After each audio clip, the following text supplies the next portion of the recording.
Last week, I reopened my pre-orders for all of my clay items, and in 3 hours, I sold out of all 100 pieces. Actually, it was 105 pieces because I miscounted. So that means for the next month and a half, I'm gonna be sculpting about 100 pieces. I already started making them. I'm making around 65 goldfish desk friends because Maxine the goldfish is the most iconic character in my lineup, so I wanted to make a lot of her. So a couple days ago, I had my friend come over and help me cut and roll out all these balls of clay. Guess how long this took?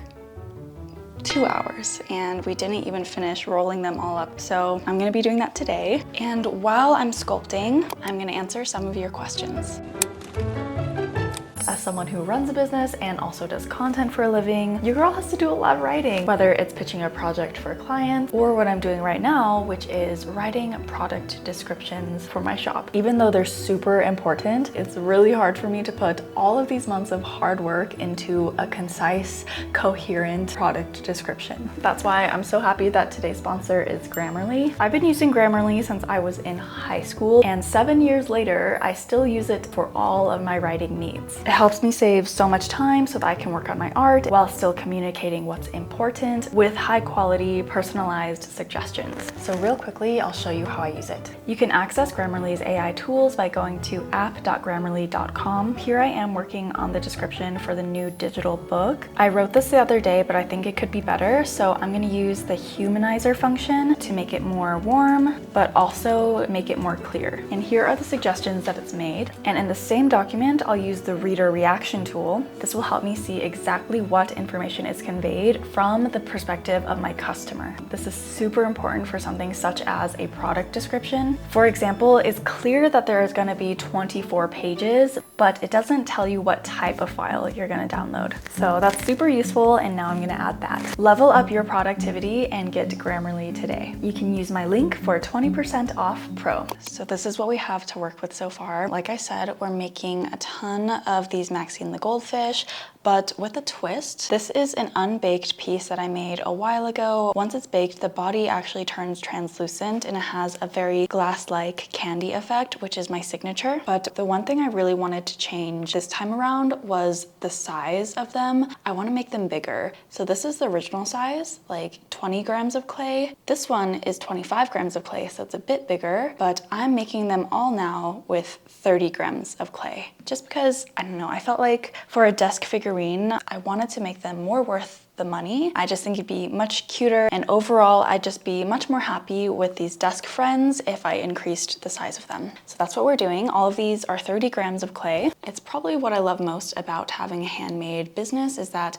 I can completely control the quality of my pieces, and if I want to change something, it's just that easy. I can change it right now. If you're wondering why it took me and my studio assistant 2 hours to not even roll up 60 balls of clay, it's because translucent clay is really, really hard. Polymer clay itself is already really dense, and then you add on the fact that I have poor circulation. It takes a while to condition the clay. I think I'm just gonna put all of these guys aside for now because I don't want to spend this whole video just rolling up balls of clay in front of you guys. I think it'll be much better for my motivation if I actually start sculpting these pieces. Okay, so here's all the clay portioned and weighed out. I'm gonna put this away for now. And here are the 20 fish that we're gonna make today. I asked you guys to ask me questions on Instagram as well as the YouTube community tab, so that's where I'm compiling all these questions from. Okay, let's get started. One of you guys asked if I'm back to doing clay full time or if I'm just seeing where it goes. And the answer is hopefully yes.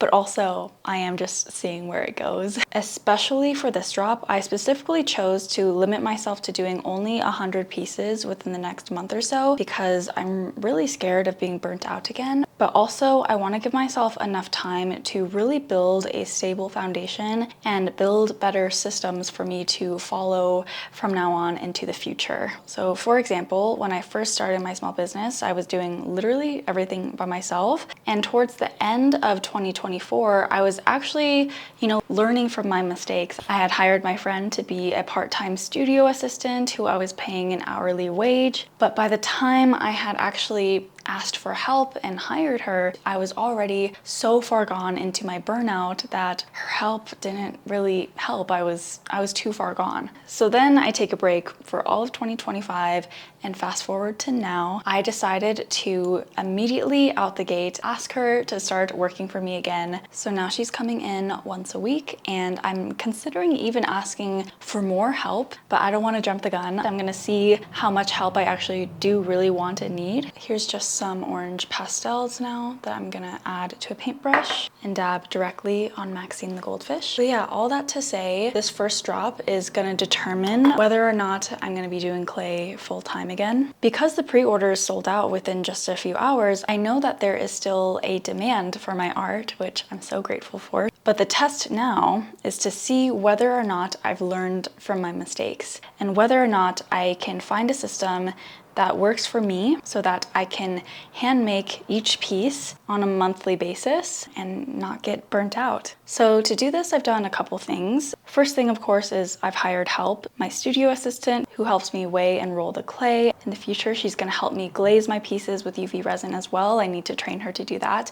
And then also pack my orders. But everything else, sculpting wise, is still gonna be me. But even so, I feel like all of those other tasks that my studio assistant will be doing will help me so much. The second thing I did was I actually extended my sculpting time. So in previous years, whenever someone pre-ordered from my website, the description would say, this will be ready in 3 to 4 weeks. But that's just simply not enough time for me. I ended up being so stressed because I was always behind on that timeline, and therefore it just felt like there was always a ticking time bomb.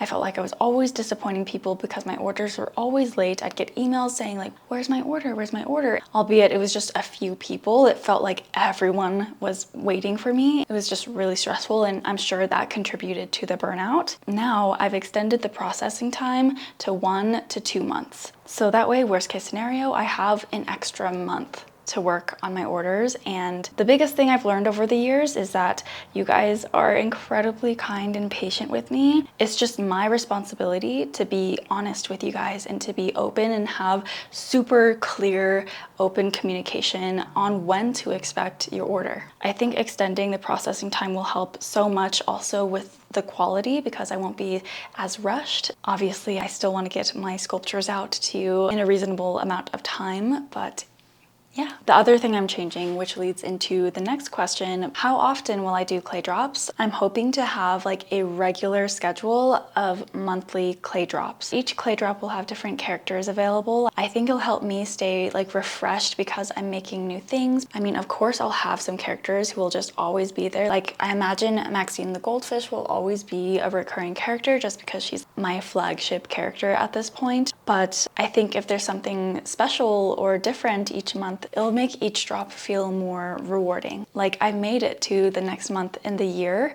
because previously I just had all my characters available for pre-order all of the time. And I remember those days it just felt like each month was a blur because I was always making so much of the same thing, but also I was so tired and fatigued and stressed, and I think this will be a better system for sure. Okay, here's how our first Maxine of the day turned out. This is the new size compared to the old one. Definitely a 30% increase in size, if not more. I think I'll try to make the eyes a bit bigger on this one, but so cute. While I was sculpting this prototype, I was writing down on a sticky note all of the different measurements and weights for the different parts. So now I can start mass producing, or at least my version of it. I took a small break, but I'm back now. I got a couple other questions relating to burnout and what boundaries I'm trying to set to try to avoid that. I talked a lot about, setting up a good system for myself, but another way I'm trying to avoid burnout is by sincerely taking care of myself, by giving myself at least one full day off a week. Which sounds kind of minimal, right? I feel like we're all used to having like 5 days of work and then 2 days off. But as someone who's self-employed, even when I set a day to not sculpt or not edit, a lot of things still encroach on my free time. Admin work, emails, accounting, taxes. There's just so many ways for me to feel spread thin, even on the days when I wasn't physically sculpting.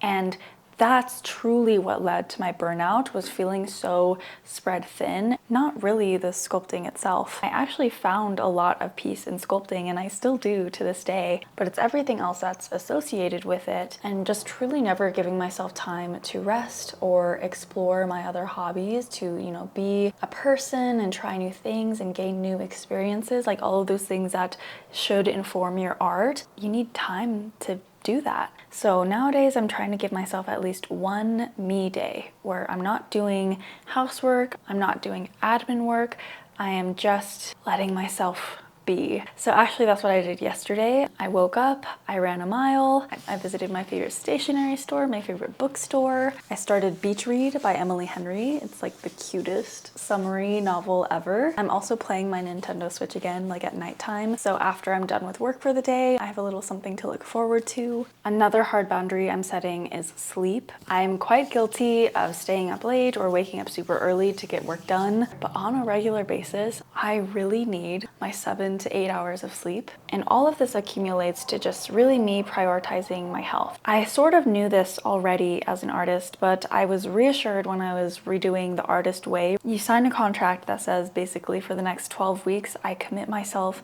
to adequate sleep, healthy diet, and exercise. I really believe everything in your life flourishes, whether it's your art, your career, your relationships, when you take care of yourself. But that's not to say that I don't push myself still. Like, there are still days where I work extra long hours, or if I'm feeling really inspired or energized, I'll work more. I still believe in making hay when the sun shines, or even when it's not sunny. Like, if I'm feeling really down or really sad, oftentimes you'll still see me record a video, because I just feel like it's all the ups and downs in life that make my art meaningful. I think about it like this. When I say I love sculpting, love is a very complex emotion. Love can be very happy and very stable, but it can also be very turbulent and full of angst. So when I say with love, uncomfy, it's like encompassing all of my emotions, all of my feelings and expression into these little sculptures that I make with love. Thinking about all the years that I've been doing this, I think to me now, love means a lot more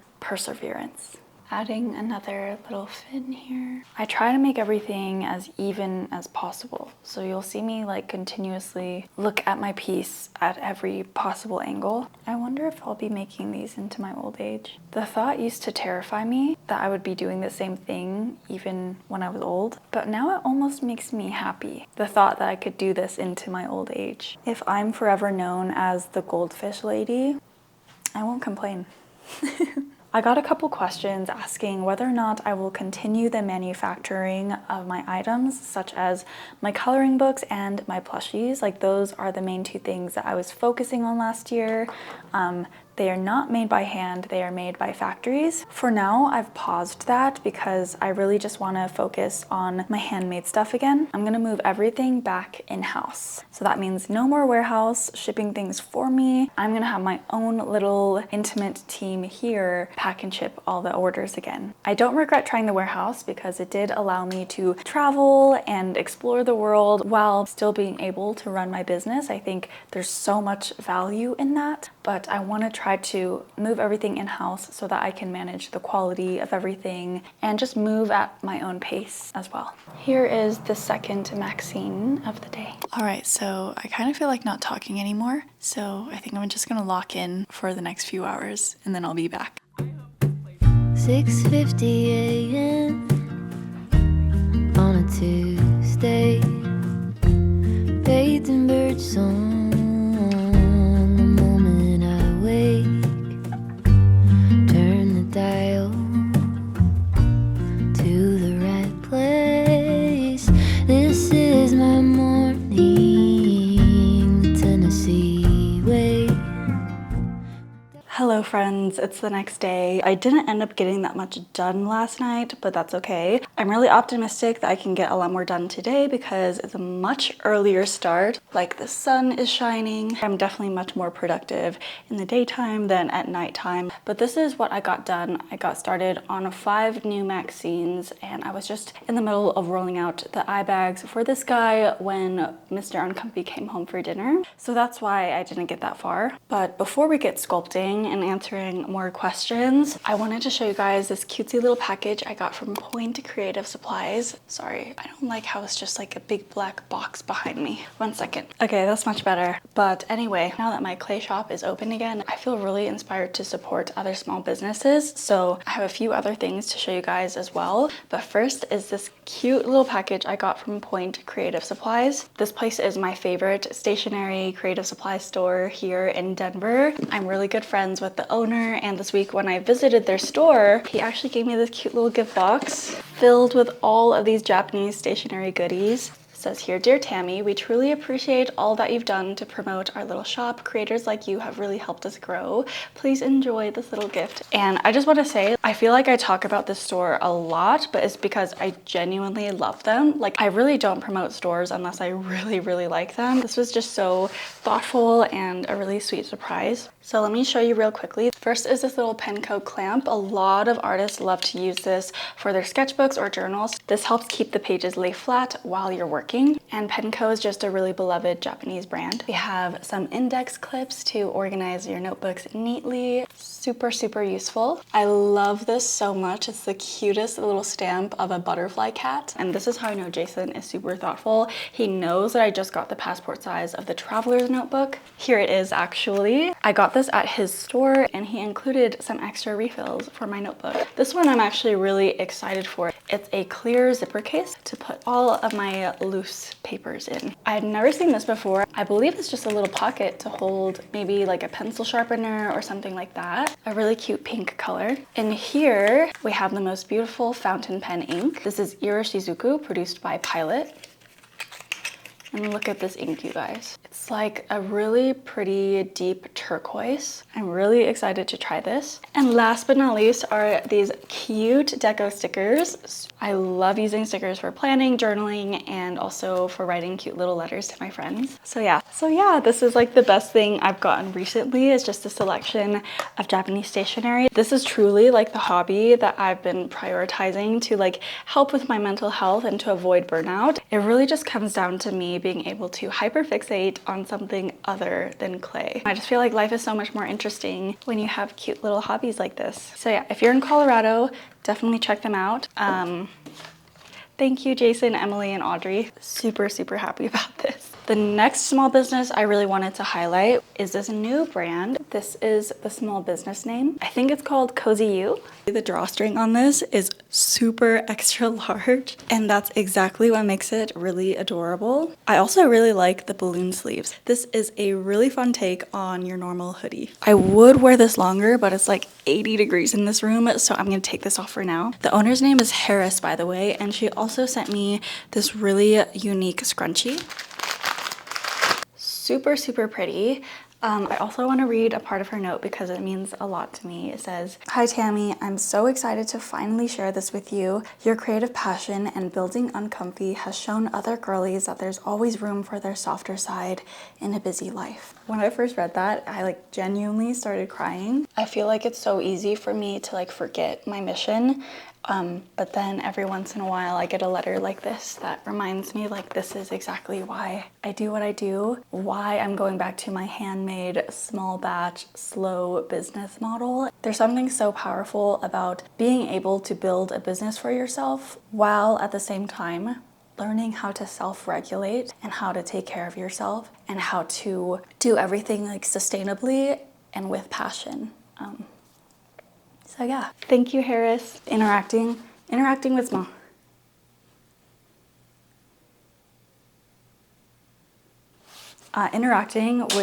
Interacting with other small business owners like Harris or even Jason. Jason especially is someone that I really admire because he's like actively making a third space for creative people in Colorado. Like he's planning on making the second half of his shop into like a permanent matcha or tea stand, and he's planning on doing like nighttime tea ceremonies and stuff like that. It's just really cool to see.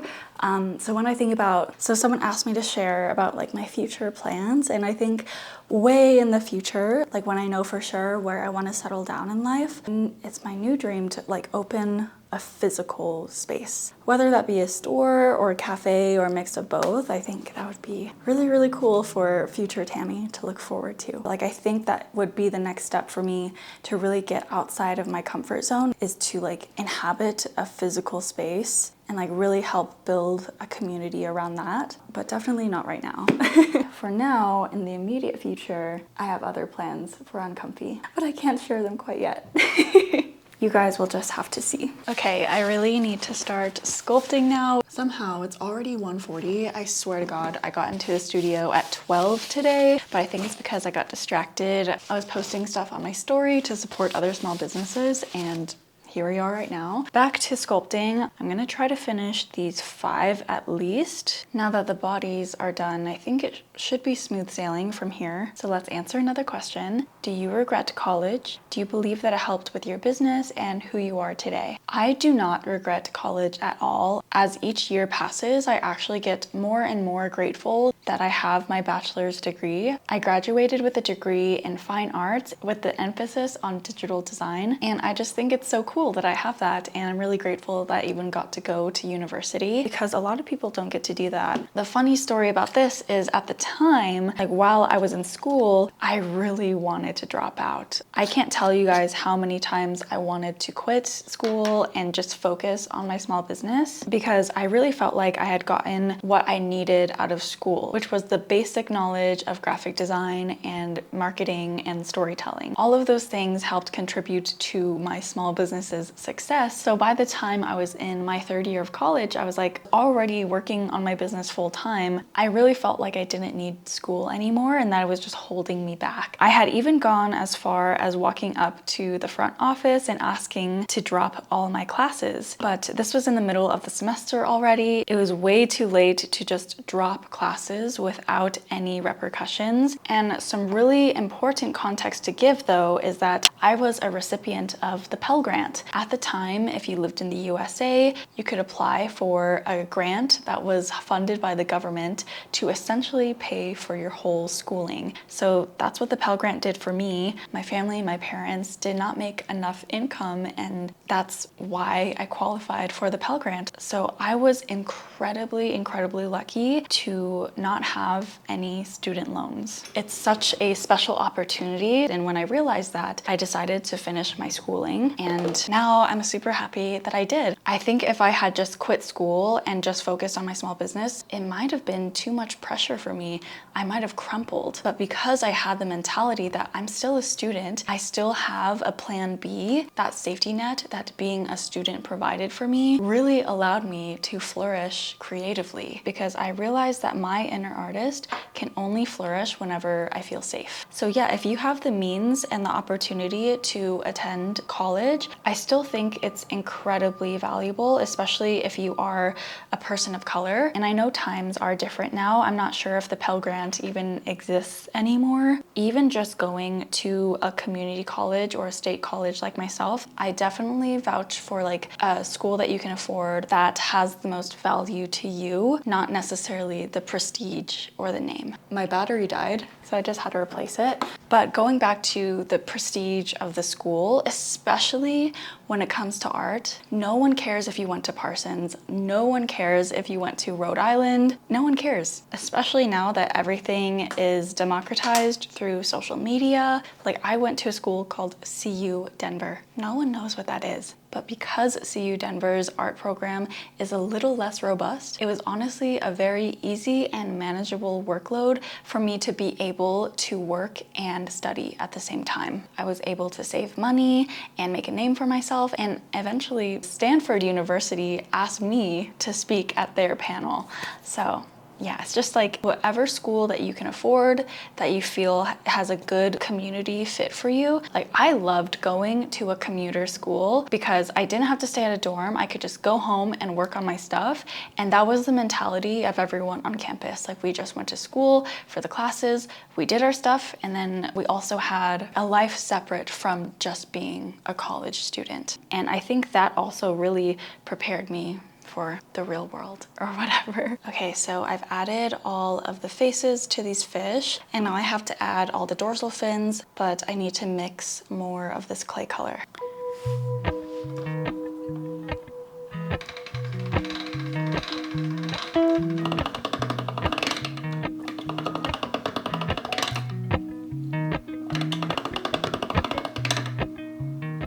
Dear Terry Berry asked, how can friends make an impact on your business and how to choose them right for you? This is a really fun question. I'm someone who's always grown up with only a handful, and by that, like no more than 5 really close friends. So in general, I tend to be really selective about the friends that I have, just because as an introvert and a business owner, like I really have to conserve my energy to make my art. Over the years, I found that the most important quality in a friend for me is that they are very positive thinkers. All of my closest friends, no matter what field they work in, whether it's in arts or in STEM, they're ambitious and they just go for it. I love to be friends with dreamers, with people who can match my ambition. I've had friends in the past where you could just sense that they weren't really supportive of me, and that can be very, very draining, and that's horrible for your mental health when you're friends with someone who is like praying for your downfall. I've had some weird conversations with friends in the past about money, about art, about, what I do for a living, and I simply keep myself too busy for that kind of energy. So regarding how to choose the right friends for you, it really doesn't matter what they do for work. I actually find that it's really enriching to have a really diverse group of friends, because if you have too many friends who are just like you are never going to grow as a person. They say that you are the sum of your 5 closest friends, and I think that is super, super true. So if you have friends who have traits that you really, really admire, then I think that's a good sign. The last criteria I have for friends as an introvert is, do they drain me? There are some people that I just really vibe with, who I can talk with for hours and still feel good at the end of the day, whereas there are some other people that I just naturally, I like them as a person, I think they're very awesome, but at the end of a hangout, if I feel super drained and icky, I think that's a sign that we just don't mesh well together, and that's okay. I just think it's super important to protect your energy. So that's how I choose friends as a business owner. Okay, so I'm getting paranoid that I accidentally mixed the wrong shade of clay, because these dorsal fins are a lot lighter than these ones. So I'm actually gonna bake these in the oven right now as like a test batch. Because this is translucent clay, it's hard to know what it's gonna look like until it's out of the oven. So yeah, I'm gonna bake these in the oven first before I do these guys, because I don't wanna ruin them. One of you guys was wondering which oven I use for my clay pieces. I still just use my kitchen oven. This brand of clay is AP certified, so it's safe to go in my kitchen oven. I did have a short stint where I used a little oven, like a toaster oven, but I didn't like it because it was really loud. The ventilation on those little ovens, it really sucked. I could smell all of the fumes going out into my little studio, and it felt kind of unsafe. Because with this oven, I can actually use like the ventilation fan, and it sucks all of the fumes out, With the little baby oven, I can't really do that. Okay, while those are baking, let's answer some more questions. Sir Pinecone asked, what advice or insights do you have for growing a new small biz art account on Instagram in 2026? Okay, I have quite a lot of insights. Nowadays, because so many people are posting reels, it definitely feels way more competitive. But I honestly think I would still approach it in the same way. I would still put my face in front of the camera. I really do feel like that's the most effective way to connect with someone, simply because we are human. I really don't think you need flashy editing or the best cinematic camera. All of that helps, but if you have a personality, that kind of trumps all of that. Even on my feed, I still get videos like top 10 ways to grow fast on Instagram. That is all junk. Clear that clutter from your mind and just focus on yourself. The more you do it, the better you'll be, the more consistent you are, the higher quality your videos will naturally become. You don't have to be perfect right out the gate. There's this one quote that I found from The Artist Way that I love to write because it really reaffirms this. It says, God, I will take care of the quantity, you take care of the quality. Basically, your only job is to make the art, to make the video, and to post it. That's your only job. Your job is not to concern yourself with how good it is. You're not a critic. You don't need to discern whether or not it's good. Your energy should just be on the creation itself.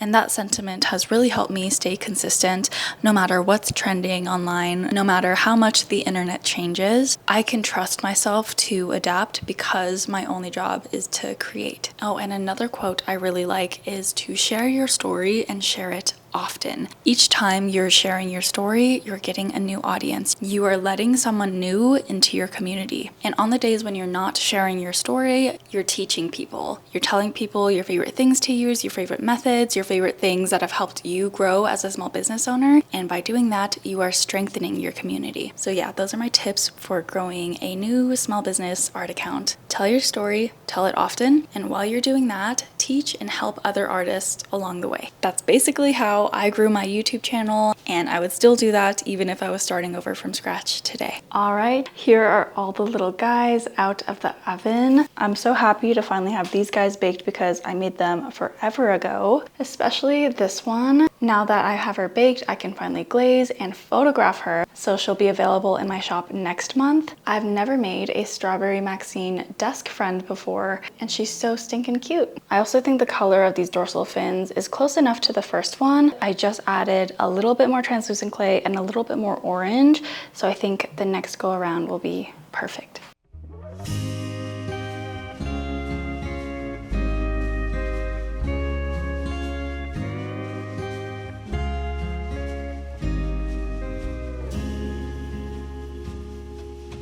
Last rodeo written on my back window.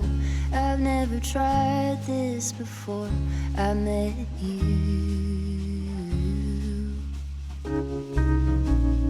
Here we go into the wildness unknown. You seem to shift what I thought that I knew.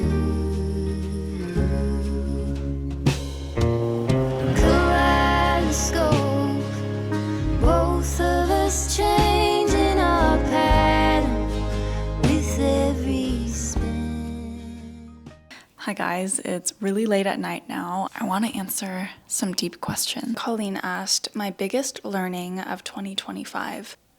I learned that I am much more of an artist than I am a business owner. And let me elaborate on that. Early in 2025, I had so much fear about the longevity of my career and my business. So I put a lot of energy into manufacturing and designing things because I was like, oh my gosh, I need to prepare for the day that I can't sculpt anymore. I need to get outside of my comfort zone and I need to legitimize my business. I need to hire more people. I need to grow Uncomfy so that it can go off on its own even without me.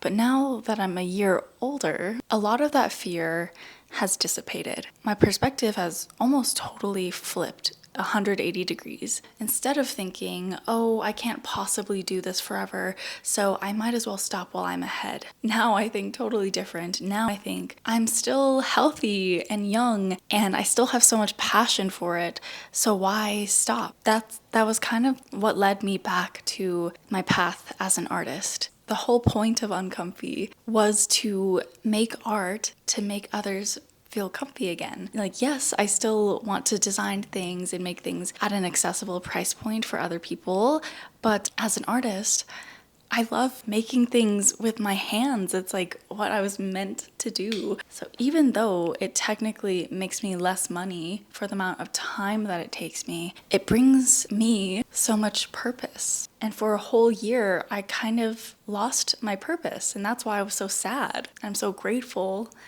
that I found my way back. So yeah, I feel like 2025 was very much business Tammy, and I still learned a lot from being more focused on my business. I'm so grateful for that phase of my life because I met so many wonderful people. I got the opportunity to travel and meet other solopreneurs and female founders and just learn so much from them. It's truly the year that I learned the most, grew my team. I mean, I released 2 coloring books in 1 year, as well as my heatable plushies. Like, I keep forgetting that I actually did a lot of really cool things. All that to say, there's a lot of exciting things happening in the future because of the seeds that I planted in 2025. So I'm really, really excited about that. This is everything that we sculpted today in this video while I was chatting with you guys. Pretty good considering I was yapping most of the time. I'm hoping to sculpt a lot more in this next upcoming vlog, but yeah, I hope you enjoyed this little